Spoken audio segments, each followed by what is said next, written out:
Ladies and gentlemen, Prime Minister, you're welcome here today at the Centre for Social Justice. I want to remind everybody, not that they knew about this before, but that the CSJ, this is their 20th anniversary.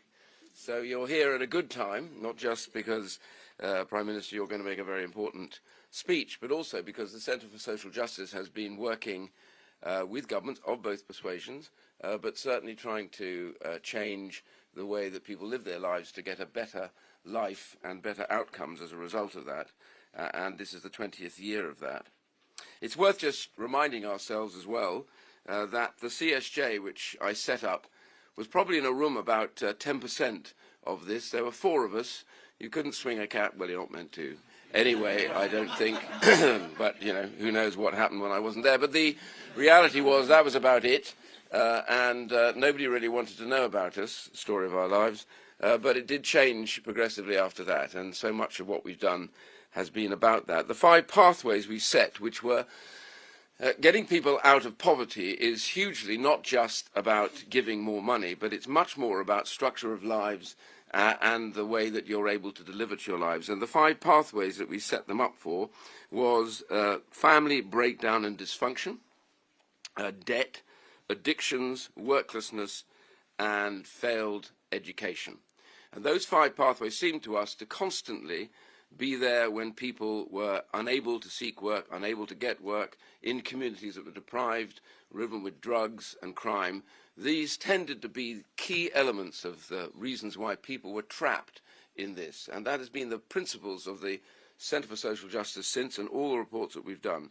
And I want to thank you, Prime Minister, as well, because 2 particular areas that we've been very strong on, which you have backed and put money behind. One was family hubs. Yes, it's important to make sure that individuals get the right support, but the problem has always been that individuals and families are shunted from one area to another, from health to work and pensions, etc., and nobody really talking to each other about the residual problems. And so supporting family hubs, which I think has been a great success, is thanks to your particular and personal regard for this.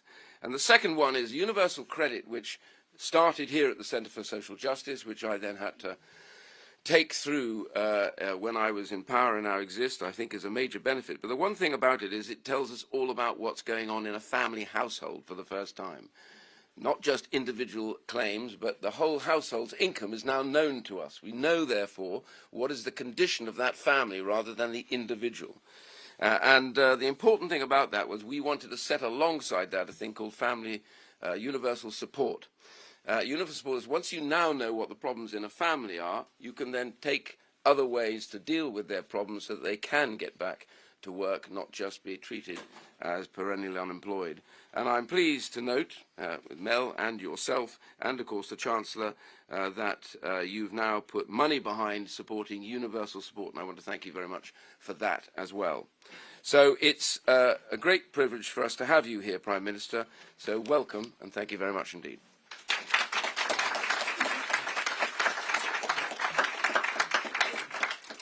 Thank you and good morning, everyone. Today I'd like to talk about the growing number of people who've become economically inactive since the pandemic and the moral mission of reforming welfare to give everyone who can the best possible chance of returning to work. Now, the values of our welfare state are timeless. They're part of our national character of who we are as a country. We're proud to ensure a safety net that is generous for those who genuinely need it and fair to the taxpayers who fund it. We know that there are some with the most severe conditions who will never be able to work, and some who can no longer work because of injury or illness. And they and their loved ones must always have the peace of mind that comes from knowing they will always be supported. But we also have a long-standing view that work is a source of dignity, purpose, of hope. The role of the welfare state should never be merely to provide financial support, as important as that will always be, but to help people overcome whatever barriers they might face to living an independent, fulfilling life. Everyone with the potential should be supported, and not just to earn, but to contribute and belong. And we must never tolerate barriers that hold people back from making their contribution, and from sharing in that sense of self-worth that comes from feeling part of being something bigger than ourselves. And that is why this is a moral mission, and why the value of work is so central to my vision for welfare reform. And it is fitting to be setting out that vision here at the Centre for Social Justice. Over your 20-year history, you've inspired far-reaching changes to welfare, and I want to pay tribute to you and, of course, your founder, Smith, who began that journey of reform in 2010, a journey carried through so ably today by Mel Stride. Because when we arrived in office in 2010, people coming off benefits and into work could lose £9 for every 10 they earned, by far the highest marginal tax rate, and that was morally wrong. So we created universal credit to make sure that work always pays. We introduced the national living wage and increased it every year, ending low pay in this country. We're rolling out 30 hours of free childcare for every family over 9 months of age. We've halved inflation to make the money you earn worth more. And we've cut workers' national insurance by a third, a £900 tax cut for someone earning the average wage, because it is profoundly wrong that income from work is taxed twice when other forms of income are not. For me, it is a fundamental duty of government to make sure that hard work is always rewarded. I know, and you know, that you don't get anything in life without hard work. It's the only way to build a better life for ourselves and our family, and the only way to build a more prosperous country. But in the period since the pandemic, something has gone wrong. The proportion of people who are economically inactive in Britain is still lower than our international peers, and lower today than in any year under the last Labour government. But since the pandemic, 850,000 more people have joined this group due to long-term sickness. This has wiped out a decade's worth of progress in which the rate had fallen every single year. Now, of those who are economically inactive, fully half say they have depression or anxiety. And most worrying of all, the biggest proportional increase in economic inactivity due to long-term sickness came from young people, those in the prime of their life, just starting out on work and family, instead parked on welfare. Now, we should see it as a sign of progress, of course, that people can talk openly about mental health conditions in a way that years ago would have been unthinkable. And I will never dismiss or downplay the illnesses people have. Anyone who has suffered mental ill health or had family and friends who have knows that these conditions are real and they matter. But just as it would be wrong to dismiss this growing trend, so it would be wrong to merely sit back and accept it, because it's too hard, too controversial, or for fear of causing offence. Doing so would let down many of the people our welfare system was designed to help. Because if you believe, as I do, that work gives you the chance not just to earn, but to contribute, to belong, to overcome feelings of loneliness and social isolation, and if you believe, as I do, the growing body of evidence that good work can actually improve mental and physical health, then it becomes clear we need to be more ambitious about helping people back to work, and more honest about the risk of over-medicalising the everyday challenges and worries of life. Fail to address this, and we risk not only letting those people down, but creating a deep sense of unfairness amongst those whose taxes fund our social safety net in a way that risks undermining trust and consent in that very system. We can't stand for that. And of course, the situation as it is economically unsustainable.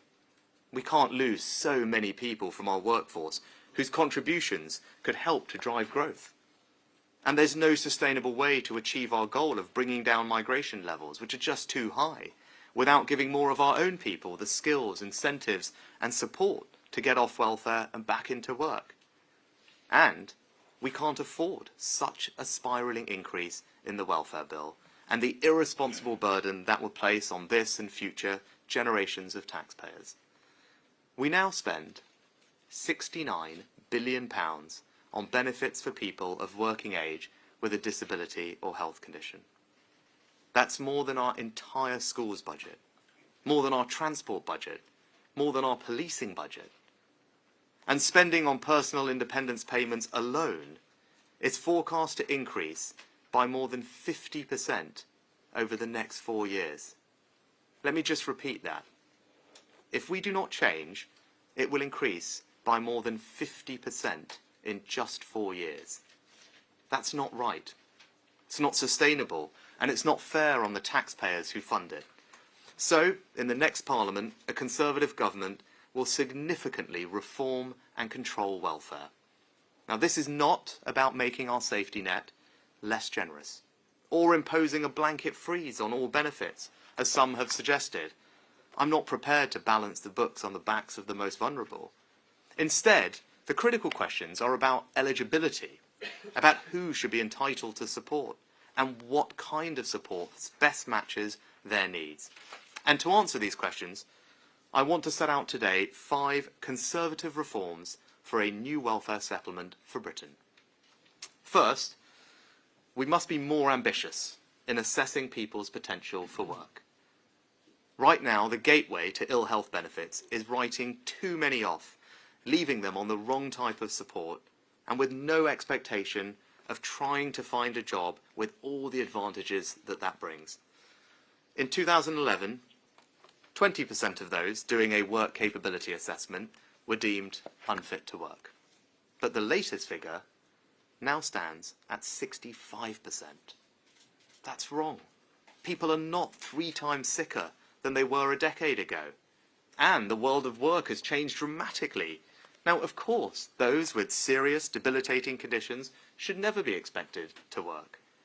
But if you have a low-level mobility issue, your employer could make reasonable adjustments, perhaps including adaptations to enable you to work from home. And if you're feeling anxious or depressed, then of course you should get the support and treatment you need to manage your condition. But that doesn't mean we should assume you can't engage in work. That's not going to help you. And it's not fair on everyone else either. So we're going to tighten up the work capability assessment such that hundreds of thousands of benefit recipients with less severe conditions will now be expected to engage in the world of work and be supported to do so. Second, just as we help move people from welfare into work, we've got to do more to stop people going from work to welfare. Now, the whole point of replacing the sick note with the fit note was to stop so many people just being signed off as sick. Instead of being told you're not fit for work, the fit note provided the option to say that you may be fit for work, with advice about what you can do and what adaptations or support would enable you to stay in or return to work quickly. 11 million of these fit notes were issued last year alone. But what proportion were signed maybe fit for work? Just 6%. That's right. A staggering 94% of those signed off sick were simply written off as not fit for work. Well, that's not right. And it was never the intention. We don't just need to change the sick note, we need to change the sick note culture so that the default becomes what work you can do, not what you can't. Building on the pilots that we've already started, we're going to design a new system where people have easy and rapid access to specialised work and health support to help them back to work from the very first fit note conversation. And part of the problem is that it may not be reasonable to ask GPs, who are perfectly very busy at the moment, assess whether their own patients are fit for work. It too often puts them in an impossible situation where they know that refusal to sign somebody off will harm that precious relationship with their patient. So we're also going to test shifting the responsibility for assessment from GPs and giving it to specialist work and health professionals who have the dedicated time to provide an objective assessment of someone's ability to work and the tailored support that they need to do so. Third, for those who could work with the right support, we should have higher expectations of them in return for receiving benefits. Because when the taxpayer is supporting you to get back on your feet, you have an obligation to put in the hours. And if you do not make that effort, you can't expect the same level of benefits. It used to be that if you worked just 9 hours a week, you'd get full benefits without needing to look for additional work. That's not right. Because if you can work more, you should. So we're changing the rules. Anyone working less than half a full-time week will now have to try and find extra work in return for claiming benefits. And will accelerate moving people from legacy benefits onto universal credit to give them more access to the world of work. Now, one of my other big concerns about the system is that the longer you stay on welfare, the harder it can be to go back to work. Around 500,000 people have been unemployed for 6 months, and well over 250,000 have been unemployed for 12 months. These are people with no medical conditions that prevent them from working, and who will have benefited from intensive employment support and training programs. There is no reason these people should not be in work, especially when we have almost 1 million job vacancies. So we will now look at options to strengthen our regime. Anyone who doesn't comply with the conditions set by their work coach, such as accepting an available job, will, after 12 months, have their claim closed and their benefits removed entirely. Because unemployment support should be a safety net, never a lifestyle choice. Fourth, we need to match the support people need to the actual conditions they have, and help people live independently and remove the barriers they face. But we need to look again at how we do this through personal independence payments. I worry about it being misused. Now, its purpose is to contribute to the extra costs people face as they go about their daily lives. Take, for example, those who need money for aids or assistance with things like handrails or stair lifts. Often they're already available at low cost or free from the NHS or local authorities. And they're one-off costs. So it probably isn't right that we're paying an ongoing amount every year. We also need to look specifically at the way personal independence payments support those with mental health conditions. Since 2019, the number of people claiming PIP, citing anxiety or depression as their main condition, has doubled, with over 5,000 new awards on average every single month. But for all the challenges they face, it's not clear they have the same degree of increased living costs as those with physical conditions. And the whole system is undermined by the way people are asked to make subjective and unverifiable claims about their capability.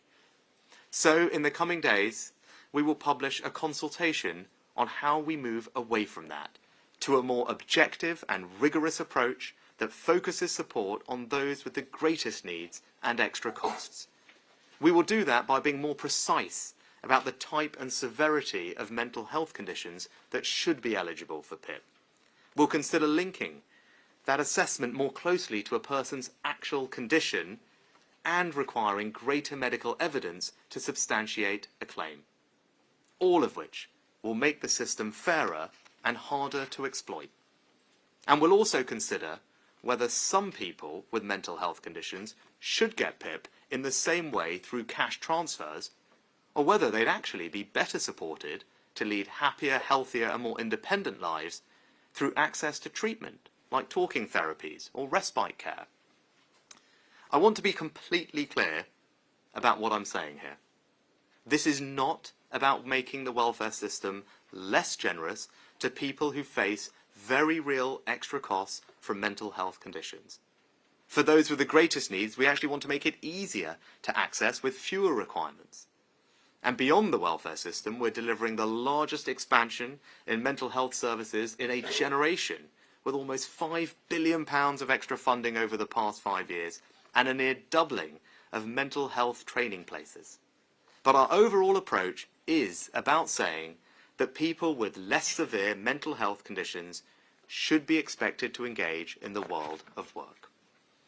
And fifth, we can't allow fraudsters to exploit the natural compassion and generosity of the British people. We've already cracked down on thousands of people wrongly claiming universal credit, including those not self-reporting earnings or hiding capital. and will save the taxpayer £600 million by legislating to access vital data from third parties like banks. Just this month, DWP secured guilty verdicts against a Bulgarian gang caught making around 6,000 fraudulent claims, including by hiding behind a corner shop in North London. And we're going further. We're using all the developments in modern technology, including artificial intelligence, to crack down on exploitation in the welfare system that's taking advantage of the hard-working taxpayers who fund it. We are preparing a new fraud bill for the next Parliament, which will align DWP with HMRC, so that we treat benefit fraud like tax fraud, with new powers to make seizures and arrests, and will also enable penalties to be applied to a wider set of fraudsters through a new civil penalty. Because when people see others in their community gaming the system that their taxes pay, it erodes support for the very principle of the welfare state. Now, in conclusion, some people no doubt will hear this speech and accuse me of lacking compassion, of not understanding the barriers people face in their everyday lives. But the exact opposite is true. There is nothing compassionate about leaving a generation of young people to sit alone in the dark before a flickering screen, watching as their dreams slip further from reach every passing day. And there is nothing fair about expecting taxpayers to support those who could work but choose not to. It doesn't have to be like this. We can change. We must change. The opportunities to work are there, thanks to an economic plan that has created almost 1 million job vacancies. The rewards for working are there, thanks to our tax cuts and increases to the national living wage. And now, if we can deliver the vision for welfare that I've set out today, then we can finally fulfill our moral mission to restore hope and give back to everyone who can the dignity, purpose, and meaning that comes from work. Thank you.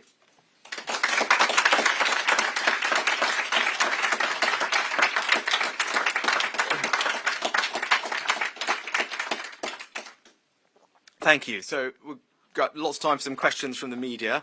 I'd like to try and get through as many as we can, so if I could ask you to try and keep it to one question, that will help. And if I could start with ITV. Thank you, Prime Minister. On personal independence payments, 1.9 million people with mental health issues are currently sitting on a waiting list. Surely that's not the right moment to float replacing their cash benefits with access to treatment that they'll be worried they can't get. And I'm sorry, but I do just want to ask for a response to the Israeli strikes on Iran. Yeah, thanks, Anushka. We take mental health incredibly seriously, which is why we're investing record amounts into mental health services and treatment. If you look at what's happened, funding for mental health services has actually exceeded the increase that was set out a few years ago in the NHS's long-term plan. So it went up 10% last year. NHS mental health services are right now treating a record number of adults. We've rolled out mental health support in communities, in schools, and our actually world-leading talking therapies has been given extra funding and has, I think, a very successful recovery rate, and that's being expanded to more people. And we're preparing for the long term as well. The recently announced long-term workforce plan for the NHS trains a near doubling of the number of mental health nurse training places are created through that. So I think that should give you a sense of our commitment to supporting those with mental health conditions. As I said, record amounts going in and a plan to continually expand them. But I do think it's right to make sure that our welfare system is supporting those who need it the most in the way that we intended it to. And you just have to look at the numbers. Over half of all the people who joined that group of the economically inactive last year were citing mental health or anxiety as the main reason. Now, of course, we want to get people the support and the treatment they need with those conditions. But I do think it's right that the welfare system doesn't over-medicalise, the everyday challenges and worries of life, especially because I believe very strongly in the evidence support work is good for people's mental health, right? There's increasing evidence, and you cite a range of different studies, that actually people being in work see huge improvements in their overall health and especially their mental health. So we're letting those people down if we persist with a system which at the moment is writing far too many of them off as just simply not able to work, when we know that work will be very good for them. And you've seen this massive increase since the pandemic, most worryingly, I think for all of us, amongst young people, and that can't be right. Right? That's an enormous loss of potential, and we don't want to lose all those people's potential. We want to support them so that they can have, as I described, you know, the purpose, the meaning, the hope that comes from good work. And that's why I think it is right to look again at how the work capability assessment works, and that's why we're going to tighten up the conditions there, but also how PIP supports those with mental health conditions. And it is, I think, the right thing to consider whether those people with less severe conditions do, of course, get the treatment and support they need, and the right way to do that might not be through cash transfers. And it may also not be the case that the system as it is set up today, in the way that it treats people with this one-size-fits-all model, is actually doing the right thing. There's a range of conditions and severities that people have and the impact on their daily living costs. And we need to be a bit more specific about that and actually ask ourselves, well, hang on, is everyone seeing these extra costs in their day-to-day living in the same way, particularly when it comes to mental health conditions?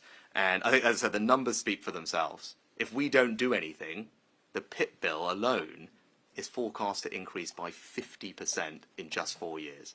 And I don't think anyone sitting here thinks that is right, sustainable, or fair. And as I said, particularly when we think that work is good for people, it's the right thing to do to try and tackle this in the way that I've set out.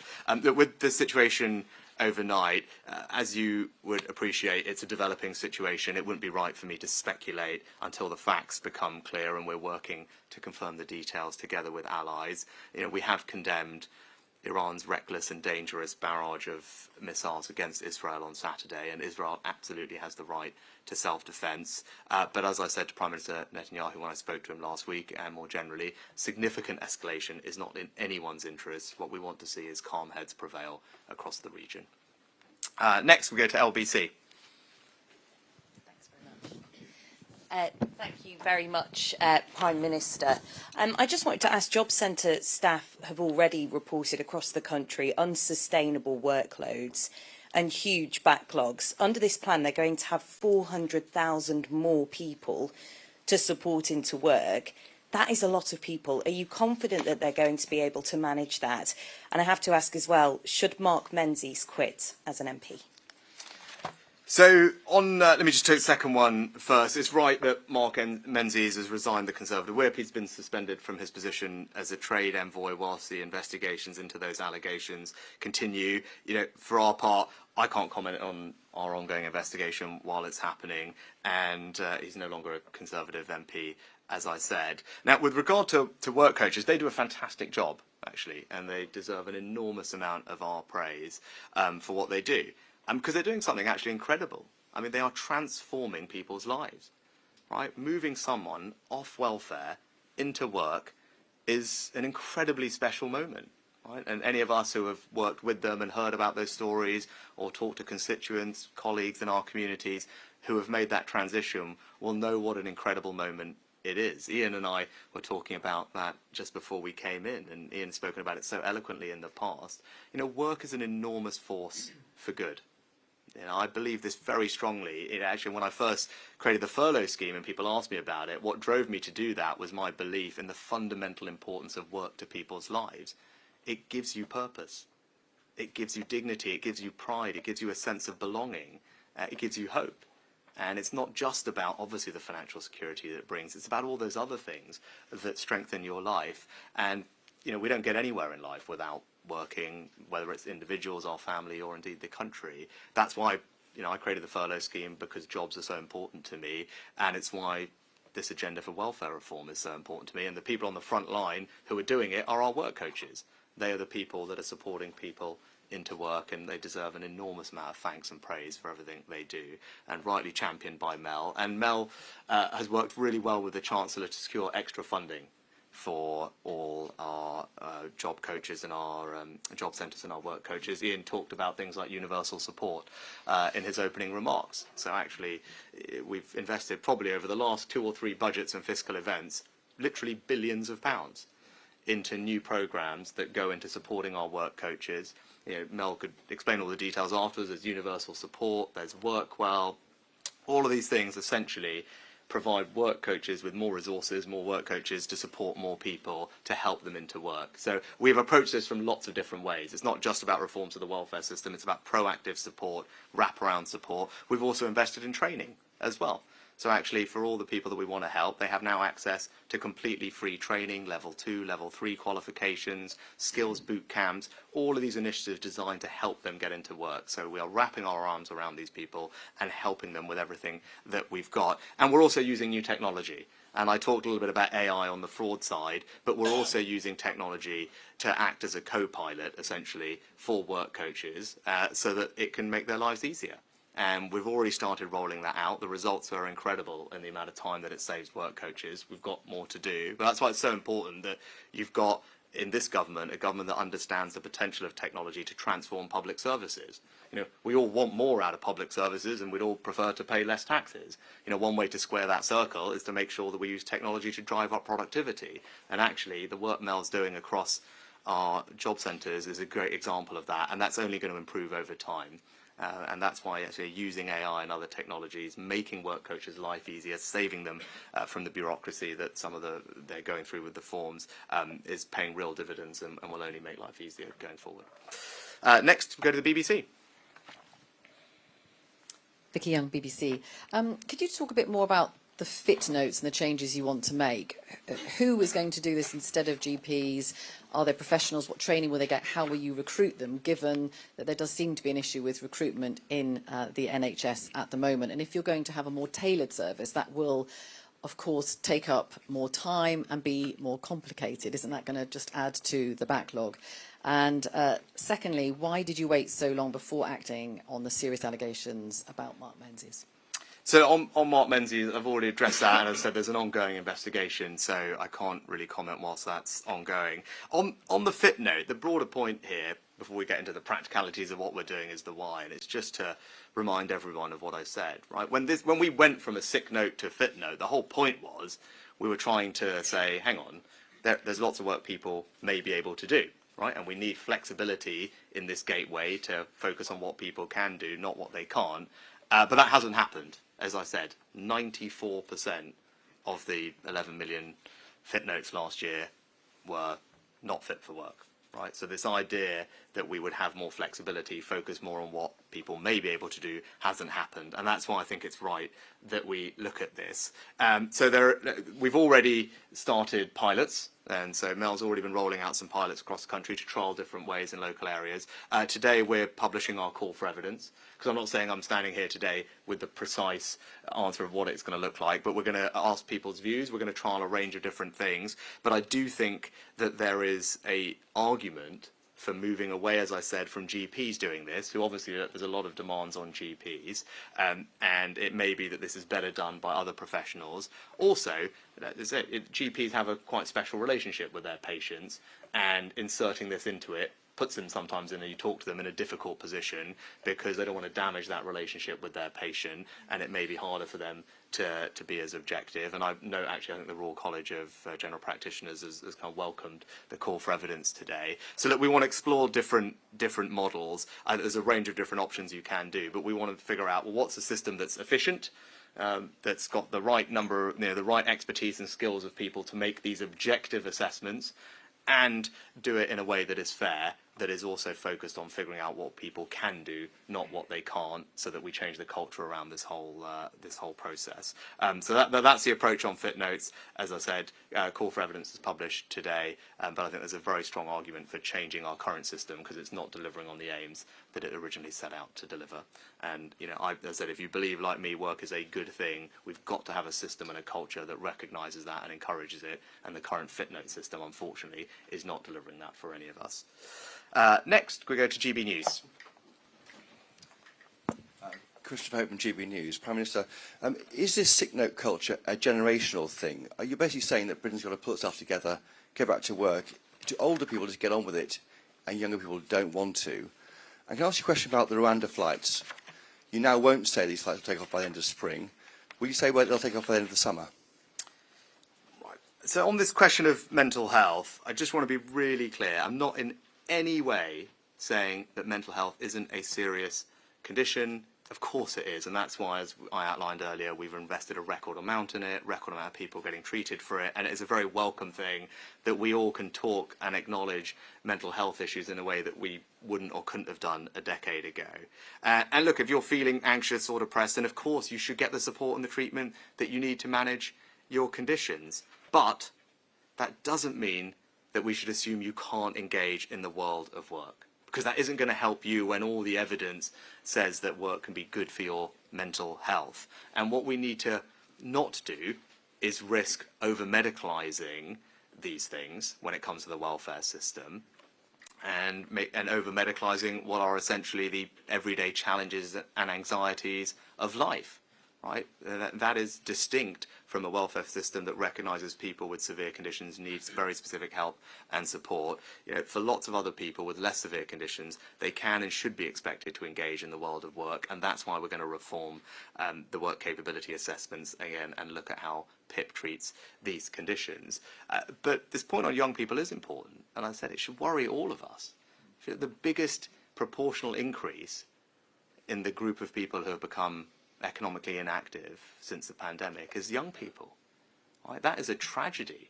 Right? It's enormous waste and loss of human potential, and so as a matter of urgency we should be wanting to tackle that. And as I said, if you believe very strongly as I do that work is good for people, particularly early in their careers in life, then we must look at reforming this system, because how it's working at the moment, forget about what it's doing on the money and everything else, and it's unsustainable and bad for the economy. It is fundamentally letting these people down if we are writing them off rather than helping them get into work, because that's probably one of the most positive things we can do for them.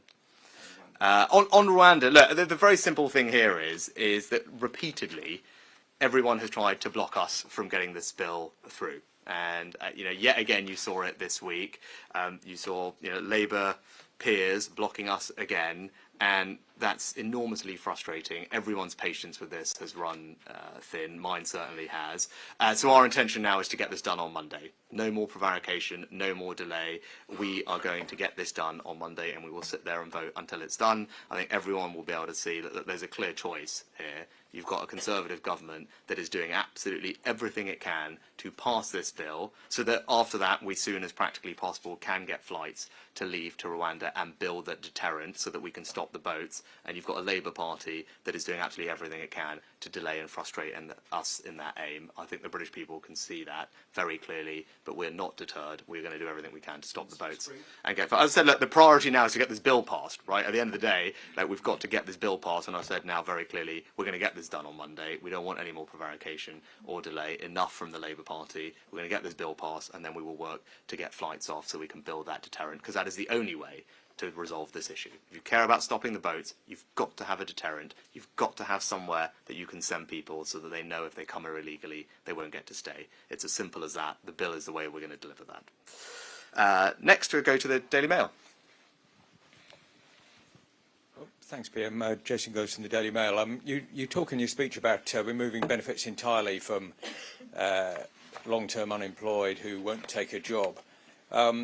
I mean, that could leave some people destitute. Some of your critics are going to say that that's immoral, not moral. What would you say to them? And can I ask you just quickly also about this Ofcom report today showing a large number of kids under the age of 7 are on social media. Is that acceptable? And if not, what are you going to do about it?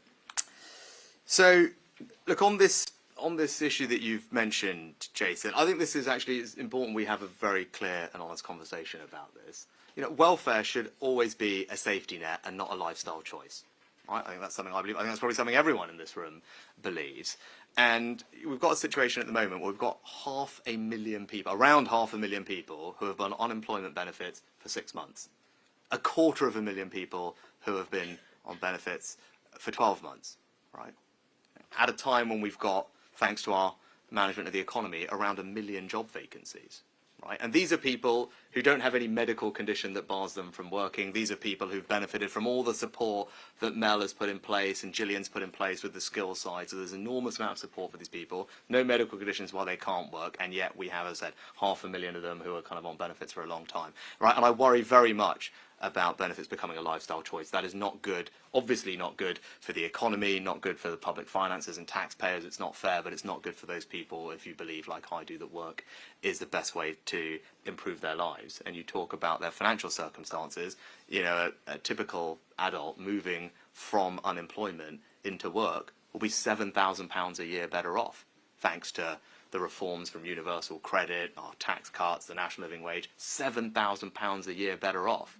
So if you're talking about financial security and destitution, the best thing for that person is to be in work, financially, as well as all the other benefits it brings their life. And I just think it is a basic matter of fairness, right? If the taxpayer is supporting you with all of the help you need, the training, the counselling, the CV advice, the skills boot camps, there are jobs everywhere, you know, your work coach should be in a position to say, hang on, at 12 months, if you haven't done the things that I've asked you to do, including accepting a job if there's a perfectly acceptable job available, then it is entirely reasonable and fair to say, well, that's that, right? Your benefits are stopping, right? After having provided all that support, jobs are available, the taxpayer is funding this. We all believe in a welfare state that provides security and a safety net, but it shouldn't provide a lifestyle choice. I think that is a basic element of fairness to me. And the work coach is the one with who'd make the claimant commitment, so they obviously can tailor the circumstances. Look, there might be extenuating circumstances here or there in individual hard cases, but this fundamental principle that if after 12 months of all this support that you're getting at a time where there are jobs available, you're still saying no or not taking up that work,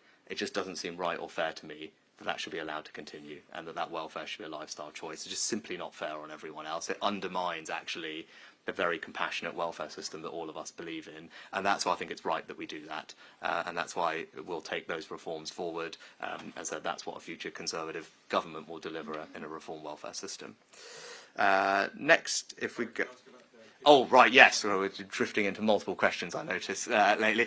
So look, on this, I haven't obviously seen I haven't seen all the details of the report. Look, my general views on this, I have two young girls who are obviously a little bit older than the ages that you mentioned. You know, most platforms already don't allow under 13s onto their sites, right? So, you know, children that young, you know, shouldn't be having access to phones, full stop, right? Let alone social media. I think that's pretty clear. I think it's just, as a parent, more than anything else, I worry about all these issues, right? As they're two young girls, you know, they're at that age, and that's why our Online Safety Act is so important. And I guess actually we should take a moment to recognise the leadership that the UK has shown on this issue. We were one of the first countries in the world to confront these quite tricky challenges and pass the Online Safety Act. I think it's really incumbent now that we get on and implement that act. The regulator has got work to do. And that act is designed to make sure that children are protected from seeing harmful content online. The regulator will be able to fine these big social media companies up to 10% of their global turnover if they don't comply with the rules. I said that is tough and appropriate because we do want to be able to keep our children safe online, just as we want to keep them safe in the physical world. And that's what that bill does. And we're just going to make sure that we deliver that as quickly as possible. Next, go to The Sun. Hi, Prime Minister Noah Hoffman from The Sun.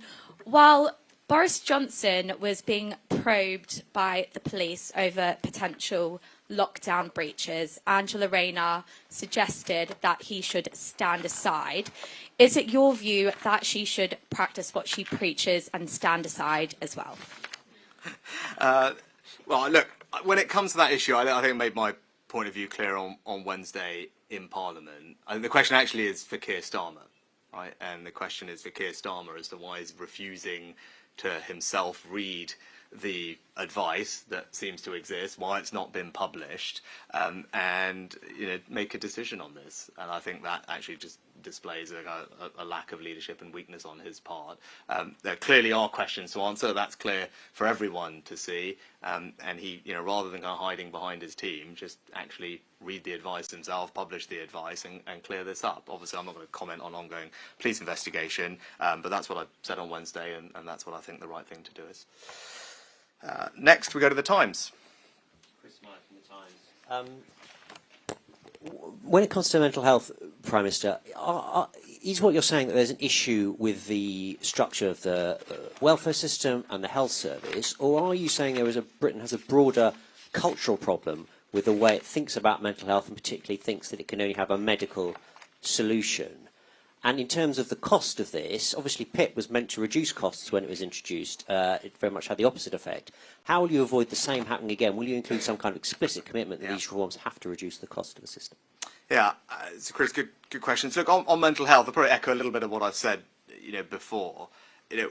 Now, of course, right, this is not about changing how clinicians, doctors, nurses treat mental health. Right? That is a question for them. Of course it would be. They'll make clinical judgments about the type of support, treatments, interventions that people need. No one is saying anything different about that today. What we are saying is that the welfare system shouldn't over-medicalise, what are the everyday challenges and worries of life, and end up in a situation where just because someone has a mental health condition that they are kind of automatically assumed that they can't engage in any work, when we know that work can be incredibly positive for that person. And I think, as I said, if you look at the numbers, half of people becoming inactive over the last year, citing depression and anxiety, tripling in the number of people who have been signed off as sick in the last decade. That doesn't quite strike me as right, and you can see that in the numbers. Now, of course, as I said, we'll get people the treatment and the support they need, and we're doing, I think, a much better job on that than we've done in years past because of the change in the culture and the funding. But the way the welfare system looks at this, I think, does need to change.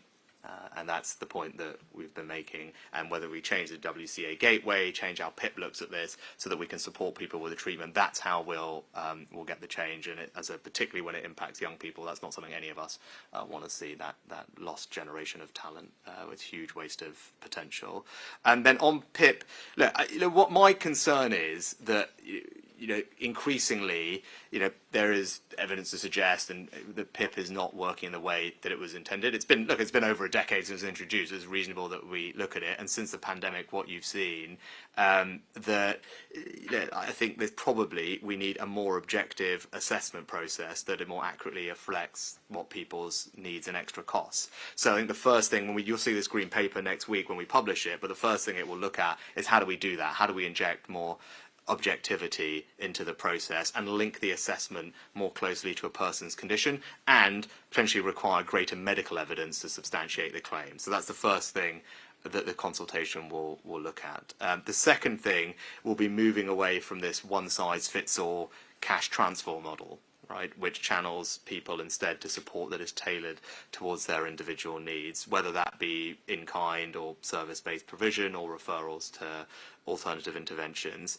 So that's the second kind of bucket of reforms. And then the third thing is we'll look at, and you'll see in the paper, are options that could offer a better join-up of local services and a simpler way for people to access all the things that are available in their area. So look, those are the three elements of reform. But as I said, the overall concern is, I think we need to make sure that the system is not being exploited, it's not being gamed, that it's more objective and rigorous, and we need to make sure that we're getting the right support tailored to the person in their circumstances. And as I said, you've got to start with, all conversations about PIP have to start with the fact that if we don't do anything, the PIP bill is forecast to increase by 50% over the next 4 years. Right, so whatever your views on the individual things that you might want to change, you've got to start with the starting premises. If you don't do anything, it's a 50% increase in the PIP bill over just 4 years. And again, I don't think anyone will sit here and say, well, that seems justifiable, sensible, fair, or sustainable. So I think, as you see our white paper next week, we'll set out those three areas that we're looking at for reform. I said, look, this is not about costs, right? As I said at the beginning, if you just cared about costs, you can just freeze benefits, right? And some people have suggested that, right? That's a simple way if you just care about saving money. But this is absolutely not about that, right? Of course, it is economically unsustainable, as I've said and gave you the numbers, £69 billion that we spend in this area. And so the PIP bill forecast to increase 50%. So of course, that is economically unsustainable, but this is not about that. As I said, you could just freeze benefits if you cared about money. This is about recognising how central and important work is to people's lives. Right? It's how, as I said, it gives you purpose, it gives you hope, it gives you belonging and identity. That's what I believe Right? I started this statement talking about my belief in the value of hard work and how positive and transformative it is for people's lives beyond the financial benefit. And what's happening at the moment means that we are letting people down. Right? We are letting people down because the system is assuming they can't do anything and writing them off, and that's not right. It's not right for them, as well as obviously being financially unsustainable. But fundamentally, this is about rewarding and recognising the value of hard work to individuals, their families, and our country. And that's what our reforms will do. And lastly, if we go to the Express. Prime Minister, you mentioned about switching the conviction of benefit fraudsters to the same way that we treat tax fraud. How many additional people do you think that's going to catch in the net? And on Iran, what message would you send to Tehran after these apparent strikes overnight? What should they do now to de-escalate tensions in the Middle East? Look, so on fraud, what we've done, or what we will do, sorry, I mean, we've already done a bunch of things, data sharing powers that you saw the bus the other week. But the important new thing today is what we will do is bring forward a new fraud bill in the new Parliament. So, a new Conservative government will have a brand new fraud bill. Without getting into the micro specifics of it, there's a little bit of a difference and a gap between how HMRC is able to go after tax fraudsters and how DWP is able to go after welfare fraudsters, and we just want to make sure that DWP has all the same powers and tools that HMRC has. There's a range of things. There's information gathering powers, there's the ability to make arrests and seizures, but there's also introducing a new civil penalty so it can capture a wider group of people in the way that HMRC does, and the way that DWP is a little bit limited at the moment in what it can do. So that will be a new bill in the new Parliament. Mel's already started working on this, and as I said, we've saved hundreds of millions of pounds already. You saw the result of some of our enforcement work in the gang bust that I mentioned the other day. But there's more we can do. But again, this is not just about the money, it's about the sense of fairness that underpins the whole system. Right? Ultimately, we all believe in a welfare system that is compassionate, but that compassion, that sustainability is based on people recognising that it's working well and working fairly. And if people see in their communities or elsewhere the system being exploited by fraudsters, it just undermines trust in the overall system, which is a bad thing, because we do need to have a strong welfare safety net so that those who genuinely need help do get that help. That's what Compassionate Britain is all about, and I can't allow a system to sustain that is undermining consent for that system if people are able to exploit it. And when it comes to Iran, I would just echo what I've said before. I've been very clear, just unequivocally condemn the dangerous escalation that they displayed over the weekend, condemned it in the strongest possible terms, and that's why we participated in an international effort over the weekend. Right now, everyone, calm heads should prevail. Any significant escalation in the region is not what anyone needs. It wouldn't be in anyone's interests. But as I said, we're working now to establish the facts and the details of what happened overnight with our allies. Good. Thank you very much for your time.